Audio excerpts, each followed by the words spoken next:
This is the trailer they're going to rebuild.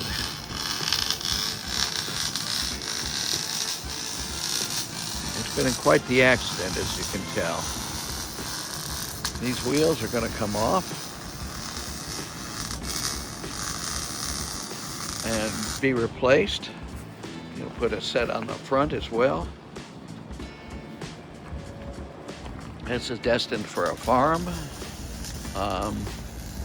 to be used to move some dirt. Those are the new wheels that are going to be, and axles that are going to be on the front end.